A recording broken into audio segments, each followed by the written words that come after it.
নমস্কার সবাইকে, রকমারি রান্নাঘরে আরও একটা সকাল বিকালের নাস্তা রেসিপিতে আপনাদের সবাইকে স্বাগত। তো আলুর পরোটা তো আমরা সবাই খেয়ে থাকি। আজকে তৈরি করব আমি রাঙা আলুর পরোটা। এটাকে আমরা রাঙা আলু বলি, কিংবা অনেকে মিষ্টি আলু বলে, যেটাই বলবেন। এই আলুর পরোটা কিন্তু খেতে দুর্দান্ত স্বাদের হয়। কেউ খেয়েছেন কিনা জানি না, যারা খেয়েছেন তারা তো জানবেন, আর যারা খাননি আমার রেসিপিটা দেখতে দেখতে তৈরি করা শুরু করে দিন। এতটা মজার হয় এই পরোটা, যদি আপনি একদিন খান না, আপনার রোজ বানাতে ইচ্ছা করবে, রোজ মনে হবে যে এই পরোটাটাই আজকে তৈরি করি। এতটা মজার হয় এই পরোটাগুলো। তো তার জন্য আমি আলু নিয়ে নিয়েছি কয়েক পিস, নিয়ে ছোট ছোট আলুগুলো নিয়েছি, তাড়াতাড়ি সেদ্ধ হবে বলে একটু প্রেসারে দিয়ে সিটি মেরে নিয়েছি, নিয়ে সেদ্ধ করে নিয়েছি, ঠান্ডা করে খোসা ছাড়িয়ে নিয়েছি। খোসা ছাড়িয়ে এইগুলোকে একটা কাঁটা চামচ দিয়ে ভালো করে গ্রেট করে নিয়েছি। নেওয়ার পরে এইবার আমি এর মধ্যে দিচ্ছি পরিমাণ মতো লবণ, আর একটু হলুদ, ধনেপাতা আর কাঁচা লঙ্কা। আমি আর কিছুই এর মধ্যে দিচ্ছি না। আপনারা প্রয়োজন হলে অন্যান্য মশলা কিন্তু অ্যাড করতে পারেন, কিন্তু আমার কাছে এরকমই ভালো লাগে। অন্য মশলা দিলে কিন্তু আর এই রাঙা আলুর স্বাদটা আর মুখে লাগে না। তো যার জন্য আমি শুধু এইটুকুই দিলাম, দিয়ে এক বাটি মতো আটা দিলাম এর মধ্যে। আটা দিয়ে আগে কোনো রকম জল দেওয়া যাবে না, ভালো করে মেখে নিতে হবে। মেখে এই যে দেখুন শক্ত শক্ত একটা ডো হয়ে যাবে। এইবার এর মধ্যে 2 চামচ তেল আর একটু আটা আর অল্প একটু জল দিয়ে আরও কিছুক্ষণ ধরে ভালো করে মাখতে হবে। মাখতে মাখতে একটা সময় দেখবেন একদম সফট একটা ডো তৈরি হবে।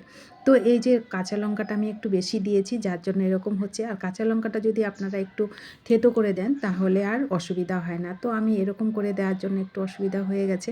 তো দেখুন একদম সফট ডোটা তৈরি হয়ে গেছে। এতটা মজার হয় না এই রাঙা আলুর পরোটাটা, খুবই মজার, একেবারে স্বাদটা মুখে লেগে থাকার মতন এতটা মজার। এমনিতে তো আলুর পরোটা ভালোই লাগে, তার মধ্যে রাঙা আলুর পরোটা। এর মধ্যে কিন্তু আমি চিনি দিইনি, কারণ এটা এমনি মিষ্টি মিষ্টি আছে, তার জন্য দিইনি। একদম সফট ডোটা যখন তৈরি হয়ে যাবে, এইবার ছোট ছোট করে লেচি কেটে নেওয়ার পালা।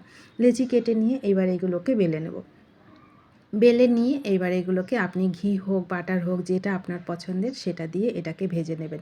সকালবেলা যদি আপনি এই নাস্তাটা তৈরি করেন না, আপনার সত্যি দিনটা মনে হবে যে আজকে সত্যি সকালটা আজকে খুব ভালো ছিল। এতটা মজার একটা রেসিপি, মানে এই পরোটা রেসিপিটা। তো সেটাই আজকে আপনাদের সঙ্গে শেয়ার করা। আশা করি সবারই ভালো লাগবে। এই সুন্দর রেসিপিটা যদি আপনাদের ভালো লাগে, ভিডিওটিতে একটা লাইক করবেন, আর সবাইকে একটু শেয়ার করে দেবেন, সবাই যেন এই সুন্দর রেসিপিটা তৈরি করে খেতে পারে। এই রাঙা আলুর পরোটাটা শীতকালে কিন্তু খুবই মজার হয়। আর এখন তো রাঙা আলু সারা বছরই পাওয়া যায়, কিন্তু শীতকালটাই যেন সব কিছু খাওয়ার মজাটাই হয় অন্যরকম। তো সেটাই আপনাদের সঙ্গে শেয়ার করছি। তো দেখুন আমার একে একে সবকটা পরোটা রেডি হয়ে গেল। কতটা লোভনীয় লাগছে না পরোটাগুলো। আমি সাদা তেলেই ভাজি, আপনারা আপনাদের পছন্দের কিছু দিয়ে এটা ভেজে নেবেন, ঘি বাটা যেটাই হোক। তো ঘি দিয়ে ভাজলে তো আরও বেশি মজার হয়। তো দেখুন কতটা লোভনীয় পরোটাগুলো। সব পরোটাগুলো আমার ভাজা হয়ে গেল। ভাজা হয়ে এই যে প্লেটে নিয়ে নিয়েছি। খুবই মজার। ইউটিউব থেকে দেখলে প্লিজ ইউটিউব চ্যানেলটা একটু সাবস্ক্রাইব করে দেবেন, আর যারা সাবস্ক্রাইব করেছেন তাদেরকে অসংখ্য ধন্যবাদ। সবাই ভালো থাকুন, সুস্থ থাকুন। সুন্দর পরোটার রেসিপিটা বাড়িতে তৈরি করে ছোট্ট করে একটু কিন্তু কমেন্ট করতে ভুলবেন না। একটু কমেন্ট করবেন, কে কোথার থেকে দেখছেন সেটাও একটু কমেন্ট করবেন। এটা আপনি যেটা দিয়ে আপনার পছন্দ সেটা দিয়ে খেতে পারেন।